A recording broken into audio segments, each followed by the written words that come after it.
ಒಂದು ಮಾತಿದೆ, ಈ ರಿಯಾಲಿಟಿ ಶೋ ಅಲ್ಲಿ ಚಾನ್ಸ್ಗಳು ಸಿಕ್ಕದವ್ರನ್ನೇ ಜಾಸ್ತಿ ಬೆಳೆಸ್ತಾರೆ, ಹೊಸಬ್ರಿಗೆ ಬೇರೆ ಅಂದರೆ ಹೊರಗಡೆಯಿಂದ ಬಂದವರಿಗೆ ಚಾನ್ಸ್ ಇಲ್ಲ. ಆಮೇಲೆ ನಾನು ತುಂಬ ಜನ ಹೇಳೋದು ನೋಡಿದ್ದೀನಿ, ಅರ್ಜುನ್ ಜನ್ಯ ಸರ್ ಜೆನ್ಯೂನ್ ಆಗಿ ನಮಗೆ ಸಪೋರ್ಟ್ ಮಾಡಿದ್ದಾರೆ, ನಮ್ಮ ಕರಿಯರಲ್ಲಿ ಅವರೊಂದು ಒಳ್ಳೆ ಸ್ಥಾನದಲ್ಲಿದ್ದಾರೆ, ನಾನು ಇವತ್ತು ಹಿಂಗಿದ್ದೀನಿ ಅಂದರೆ ಅವರೇ ಕಾರಣ ಅಂಥೇಳಿ. ಈ ಎರಡನ್ನು ಹೆಂಗೆ ಸರ್ ಬ್ಯಾಲೆನ್ಸ್ ಮಾಡ್ತೀರಿ ನೀವು? ಅಥವಾ ಈ ನಮಗೆ ಚಾನ್ಸ್ ಸಿಗ್ತಾ ಇಲ್ಲ ಅಂತ ಹೇಳುವವರಿಗೆ, ಬರೀ ರಿಯಾಲಿಟಿ ಶೋ ಅವ್ರನ್ನೇ ಪಿಕ್ ಮಾಡ್ತಾರೆ ಅನ್ನೋರಿಗೆ ನೀವು ಏನು ಹೇಳ್ತೀರಿ, ಯಾಕೆ ಅಂತ ಒಂದು ಕ್ಲಾರಿಟಿ ಕೊಡಿ. ರಿಯಾಲಿಟಿ ಶೋನಲ್ಲಿ ಏನಾಗುತ್ತೆ ಅಂದರೆ ಮೇಡಮ್, ನಮಗೆ ಅವ್ರ ಜೊತೆ ಟ್ರಾವೆಲ್ ಮಾಡೋಕ್ಕೆ ನಮಗೆ ಒಂದು ದೊಡ್ಡ ಟೈಮ್ ಸಿಕ್ಕಿರುತ್ತೆ. ಒಂದು ರಿಯಾಲಿಟಿ ಶೋ ಮುಗಿಯೋಷ್ಟರಲ್ಲಿ 6 ತಿಂಗಳು ನಾನು ಆ ಸಿಂಗರ್ ಜೊತೆ ಟ್ರಾವೆಲ್ ಮಾಡಿರ್ತೀನಿ. ಅವಾಗ ಏನಾಗುತ್ತೆ, ನನಗೆ ಆ ಸಿಂಗರಿನ ಪ್ಲಸ್ಸು ಮೈನಸ್ ಎಲ್ಲ ನನಗೆ ಗೊತ್ತಾಗುತ್ತೆ. ಸೊ ಆ 6 ಮಂತ್ಸಲ್ಲಿ ಅವ್ರದ್ದು ಏನೇನು ಬೆಸ್ಟ್ ಇದೆ ನನಗೆ ಅರಿವಾದ್ರೇ ನಾನು ಚಾನ್ಸ್ ಕೊಡೋಕ್ಕಾಗೋದು. ಸೊ ನನಗೆ ಅಲ್ಲೊಂದು ಪ್ಲಸ್ ಏನು ಕರೆದ್ರೆ ಚಾನ್ಸ್, ಅಲ್ಲಿ ನನಗೆ ಏನು ಪ್ಲಸ್ ಅಂದರೆ I could read there talent. So ಅಲ್ಲಿಂದ ಪಿಕ್ ಮಾಡೋಕ್ಕೆ ನನಗೆ ಈಸಿ ಆಗುತ್ತೆ. ಆಮೇಲೆ ಇಮಿಡಿಯೇಟಾಗಿ ಅವ್ರಿಗೊಂದು ಅವಕಾಶ ಕೊಟ್ಟು ಅವ್ರಿಗೊಂದು ಇದು ಮಾಡೋಕ್ಕೆ ಈಸಿ ಆಗುತ್ತೆ. ಈ ಹೊಸಬರು ನನಗೆ ಕಾಣಿಸ್ದೇ ಇರೋರು ಅಂತ ಇದ್ದರೆ, ನನ್ನ ಸ್ಟುಡಿಯೋದಲ್ಲಿ ಇರೋರೆಲ್ಲ ಹೊಸಬ್ರೆ. ನನ್ನ ಸ್ಟುಡಿಯೋದಲ್ಲಿ ನನ್ನ ಹತ್ರ ಬಂದು ಗೇಟ್ ಹತ್ರ ಚಾನ್ಸ್ ಕೇಳಿರೋರೇ ಎಲ್ಲರೂ ನನ್ನ ಸ್ಟುಡಿಯೋಲಿ ಕೆಲಸ ಮಾಡ್ತಾ ಇರೋದು. ಅದು ಹೊರಗಡೆ ನಿಮ್ಗೆ ಯಾರಿಗೂ ಕಾಣಿಸಲ್ಲ. ರಿಯಾಲಿಟಿ ಶೋ ಯಾಕೆ ಕಾಣುತ್ತೆ ಅಂದರೆ ಟಿ ವಿನಲ್ಲಿ ನೋಡಿರ್ತಾರೆ, ಪಬ್ಲಿಸಿಟಿ ಆಗುತ್ತೆ. ಬಟ್ ನನ್ನ ಸ್ಟುಡಿಯೋನಲ್ಲಿ ಕೆಲಸ ಮಾಡ್ತಾ ಇರೋಂಥ ಅಷ್ಟು ಟೆಕ್ನಿಷಿಯನ್ ಹೊಸಬ್ರೆ. ಪ್ರೋಗ್ರಾಮರ್ ಇರಲಿ, ಇಂಜಿನಿಯರ್ ಇರಲಿ, ಸಿಂಗರ್ ಇರಲಿ, ನನ್ನ ಜೊತೆ ಅಸಿಸ್ಟೆಂಟ್ಸ್ ಇರಲಿ, ಅವರೆಲ್ಲರೂ ನನ್ನ ಹತ್ರ ಅವಕಾಶ ಕೇಳ್ಕೊಂಬಂದಿರೋರೆ. ಟ್ಯಾಲೆಂಟ್ ಅವರಲ್ಲಿ ಕಾಣಿದೆ. ಇಲ್ಲಿ ಏನು ಉಲ್ಟಾ ರಿವರ್ಸ್ ಆಗುತ್ತೆ, ನನ್ನ ಸ್ಟುಡಿಯೋ ಹತ್ರ ಬರೋರಿಗೆ ನಾವೇ ಟ್ರೈನ್ ಮಾಡ್ತೀವಿ. ಫಸ್ಟ್ ಡೇ ಏನು ಇಲ್ದಂಗೆ ಬರ್ತಾರೆ, ಒಂದು 3 ತಿಂಗಳು ಮೆತ್ತಗೆ ಟ್ರೈನ್ ಮಾಡಿ ಇವತ್ತೆಲ್ಲರೂ ತುಂಬ ದೊಡ್ಡ ಹೆಸರಿಗೂ ಬಂದಿದ್ದಾರೆ. ಆ ಥರ ದೊಡ್ಡ ಹೆಸರುಗಳ ಜೊತೆ ನನ್ನ ಹತ್ರ ಕೆಲಸ ಮಾಡಿರೋರು ಇದ್ದಾರೆ. ಎರಡೂ ಸಮತೋಲನವಾಗಿ ತೂಗಿಸಿದ್ದೀವಿ. ಬಟ್ ನೋಡೋರ ಕಣ್ಣಿಗೆ ಬರೀ ರಿಯಾಲಿಟಿ ಅವ್ರಿಗೆ ಸಿಕ್ಬಿಡ್ತು, ಚಾನ್ಸ್ ನಮಗೆ ಸಿಕ್ಕಿಲ್ಲ ಅಂತ ಅನ್ಕೊತಾರೆ. ಬಟ್ ನನ್ನ ಸ್ಟುಡಿಯೋಗೆ ಒಂದು ಸತಿ ಬಂದರೆ you can see lot of talents are not there in reality show but real in my studio. Sir, direction ಅಂತೂ ಸಿಕ್ಕಾಪಟ್ಟೆ ಚೆನ್ನಾಗಿ ಮೂಡಿ ಬಂದಿದೆ. ನೆಕ್ಸ್ಟ್ ಯಾರಿಗಾರು ಡೈರೆಕ್ಟ್ ಮಾಡುವಂಥ ಥಾಟ್ ಇದೆಯಾ ನಿಮಗೆ? ಬೇರೆ ಯಾರಾದರೂ ನಟರಿಗೆ ಏನು ಹೇಳ್ತೀರಿ?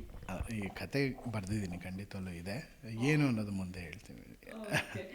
ಸರ್, ಈಗ ಕನ್ನಡದಲ್ಲಿ ಒಳ್ಳೊಳ್ಳೆ ಸಿನಿಮಾಗಳು ಬರ್ತಾ ಇಲ್ಲ, ಒಳ್ಳೆ ಕಥೆಗಳಿಲ್ಲ. ಆಮೇಲೆ ಪ್ರೊಡ್ಯೂಸರ್ಗಳು ಏನು ದುಡ್ಡು ಹಾಕೋದಕ್ಕೂ ಹೆದರುತ್ತಾರೆ. ನೀವು ನೋಡಿರ್ಬೋದು, ಖಾಲಿ ಸೀಟ್ಗಳಿರುವಂಥ ಥಿಯೇಟ್ರನ್ನ ತೋರಿಸಿ ವೈರಲ್ ಮಾಡೋದು, ನೆಗೆಟಿವ್ ಪ್ರಚಾರಗಳನ್ನು ಮಾಡೋದು, ಅಷ್ಟನ್ನು ಕೂಡ ಒಂದೇ ಸಲ ನೀರಲ್ಲಿ ಹೋಮ ಮಾಡಿಬಿಡ್ತಾರೆ. ಎಲ್ಲೂ ಸೀಟ್ ಬುಕ್ ಆಗ್ತಾ ಇಲ್ಲ, ಈ ರೀತಿ ಎಲ್ಲ. ಇದಕ್ಕೆ ಏನು ಹೇಳ್ತೀರಿ ಸರ್ ನೀವು?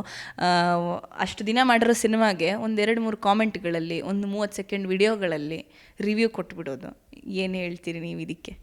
ಇದು ನೀವು ಹೇಳಿದಾಗೆ ಕನ್ನಡ ಸಿನಿಮಾ ಚೆನ್ನಾಗಿ ಬರ್ತಾ ಇಲ್ಲ ಅಂತ ಯಾರು ಹೇಳ್ತಿದ್ದಾರೆ, ಅವ್ರುಗಳೆಲ್ಲ ಈ ಜವಾಬ್ದಾರಿ ತೊಗೊಬೇಕು. ಚೆನ್ನಾಗಿ ಮೇಡಮ್, ಏನಾದರೂ ಒಂದು ಚೆನ್ನಾಗಾಗಬೇಕಂದ್ರೆ ನಾನು ಹೇಳಿದ್ನಲ್ಲ, ಎಲ್ಲರೂ ಸೇರೇ ಮಾಡಬೇಕು ಮೇಡಮ್. ಈಸಿ ಒಂದು ನೆಗೆಟಿವ್ ವಿಷಯ ಹೇಳೋದು ತುಂಬ ಈಸಿ, ಅದಂಗೆ ಇದಂಗೆ ಚೆನ್ನಾಗಿ ಬರ್ತಿಲ್ಲ ಕನ್ನಡ ಸಿನಿಮಾ ಅಷ್ಟೇ ಅಂತ.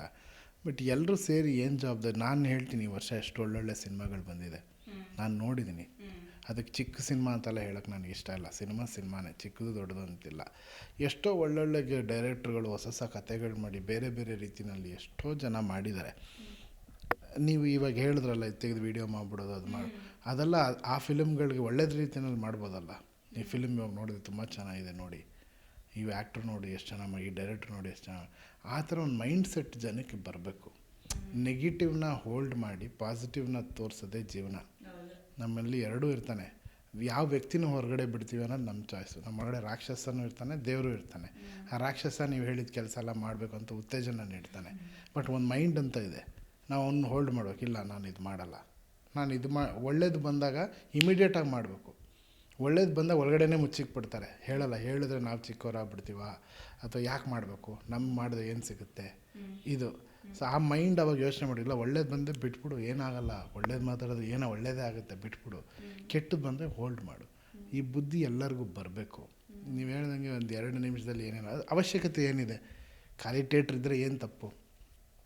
ಏನು ಖಾಲಿ ಥಿಯೇಟ್ರ್ ಇದ್ದರೆ ಏನು ನ್ಯೂಕ್ಲಿಯರ್ ಬಾಂಬ್ ಬಿದ್ದುಬಿಟ್ಟು ಬ್ಲಾಸ್ಟ್ ಆಗೋಯ್ತಾ ದೇಶ? It's okay. ಒಂದು ಯಾವುದೋ ಒಂದು ಶೋಗೆ ಜನ ಆ ಶೋಗೆ ಬರದೇ ಇರ್ಬೋದು, ಆ ಥಿಯೇಟ್ರ್ ಪರಿಸ್ಥಿತಿ ಏನೋ ಇರ್ಬೋದು, ಏನೋ ಆಗಿರ್ಬೋದು. ಅದರಿಂದ ಏನು? ಇನ್ನೊಂದು ಕಡೆ ಥಿಯೇಟ್ರು ಹೌಸ್ಫುಲ್ ಆಗಿದೆಯಲ್ಲ, ಅದು ನೋಡಿ. ಬಟ್ ಜನ ಅದನ್ನು ಯೂಸ್ ಮಾಡಿ ಮನುಷ್ಯರ ಮೈಂಡ್ ಸೈಕಾಲಜಿ ಮೇಲೆ ಪ್ಲೇ ಮಾಡಿ ಕೊನೆಗೆ ಏನು ಸಿಗುತ್ತೆ?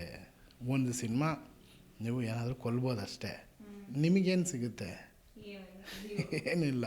ಬಟ್ ಈ ಸಿನಿಮಾಕ್ಕೆ ಹೊಂದಿದ್ದಾಗ ಎಷ್ಟು ಜನರ ಕೆಲಸ, ಎಷ್ಟು ಜನರ ಕಣ್ಣೀರು ಮೇಡಮ್, ಎಷ್ಟು ಜನರ ಸ್ವೆಟ್ಟು, ಎಷ್ಟು ಜನ ಸ್ವೆಟ್ಟಲ್ಲ ಎಷ್ಟು ಜನ ಇದ್ರು ಸರ್ ಈ ಟೀಮಲ್ಲಿ 45 ಮೇಡಮ್. ನೀವು ಲಾಸ್ಟ್ ನಾವು ಹಾಕ್ಬೇಕಾದ್ರೆ ಒಂದು 1000 ಮೆಂಬರ್ಸ್ ಹೆಸರು ಹಾಕಿದ್ದೀವಿ ಕ್ರೆಡಿಟ್ಸಲ್ಲಿ. ಎಲ್ಲ ಕಡೆಯಿಂದನೂ ಕೆಲಸ ಮಾಡಿದ್ದಾರೆ. ಆ್ಯಂಡ್ ಕೊನೆವರೆಗೂ ಎಷ್ಟು ನಿದ್ದೆಗಳು ಮಾಡಿದೆ ಒಬ್ಬೊಬ್ಬ ಟೆಕ್ನಿಷಿಯನ್ ಕೆಲಸ. ನಾನು ಮಿಕ್ಸಿಂಗ್ ಇಂಜಿನಿಯರೇ 45 ಡೇಸ್ ಮೇಲೆ ಫಿಲ್ಮ್ ಮಿಕ್ಸ್ ಮಾಡಿರೋದು, ಮಿಕ್ಸ್ ಮಾಸ್ಟ್ರಿಂಗು. ಒಂದೊಂದು ಸತಿ ಬಂದು ಒಂದು ಮೌಸ್ ಹಿಡಿಬೇಕಂದ್ರೆ ಕೈ ನಡುಗುತ್ತೆ, ಅಂದರೆ ಅದು ಹಿಡಿದು ಇದಾಗ್ಬಿಟ್ಟಿರುತ್ತೆ. ಕ್ಯಾಮ್ರಾಮ್ಯಾನ್ಗಳು ಹೆಗಲ ಮೇಲೆ ಇದು ಬೆಲ್ಟೆಲ್ಲ ಹಾಕ್ಕೊಂಡು ಅದನ್ನು ಬಿಸಿಲುಗಳಲ್ಲಿ ಟೇಕ್ ಅಂದ ತಕ್ಷಣ ಟಕ್ಕಂತ ಹಿಡ್ಕೊಳ್ಳೋದು. ಎಲ್ಲದಕ್ಕಿಂತ ನೋಡಿ ಶಿವಣ್ಣ ಅವ್ರು ಕ್ಯಾನ್ಸರ್ ಇದ್ದಾಗ ನಿಂತ್ಕೊಂಡು ಮಾಡಿರೋದು, ಗೀತಕ್ಕ ಅದನ್ನು ನುಂಗ್ಕೊಂಡಿರೋದು. ನಮ್ಮ ಪ್ರೊಡ್ಯೂಸರ್ 1 ರೂಪಾಯಿ ಅವ್ರು ಮಾಡಿರೋದು, ಅವ್ರಿಗೆ ಯಾರೂ ಕೊಟ್ಟಿಲ್ಲ. 0ಇಂದ ಬಂದಿರೋದು ರಮೇಶ್ ರೆಡ್ಡಿ ಅನ್ನೋ ಹೆಸರು. ಇವತ್ತು ಇಷ್ಟು ಕೋಟಿ ಎಷ್ಟಕ್ಕಿದಾರೋ ಅವರು ದುಡ್ದಿರೋದು, ಅವ್ರು ಹಾಕಿರೋ ದುಡ್ಡು. ಅವ್ರ ಮನೆಗೆ ಅವ್ರು ಆನ್ಸರಬಲ್ ಅಲ್ವಾ? ಅವ್ರ ಮನೆಯವ್ರು ಕೇಳಲ್ವಾ ನನ್ನ ಮಗಳಿಗೆ ಮಾಡ್ಬೋದಿತ್ತಲ್ಲ ಗುರು ನೀನು? ಏನು ಬೇಕಾದ್ರೂ ಇರುತ್ತಲ್ಲ, ಅವ್ರವ್ರ ಪ್ರೆಷರ್ ಇರುತ್ತೆ. ಎಲ್ಲವನ್ನೂ ಒಂದು ಪ್ಯಾಷನೇಟಾಗಿ ಒಂದು ತಂಡ ನುಗ್ಗಬೇಕಾದ್ರೆ ತಂಡ ಕಟ್ಟಿ ಆ ತಂಡ ಒಂದೇ ಎನರ್ಜಿನಲ್ಲಿ. ಇಲ್ಲಿ ನಮ್ಮ ಅಸಿಸ್ಟೆಂಟ್ಗಳು ಇವತ್ತರೆಗೂ ಮಲಗಿಲ್ಲ. ಎಷ್ಟು ಸತಿ ಜ್ವರಗಳಲ್ಲಿ ಒದ್ದಾಡಿದಾರೆ ಗೊತ್ತಾ ಇಲ್ಲಿ?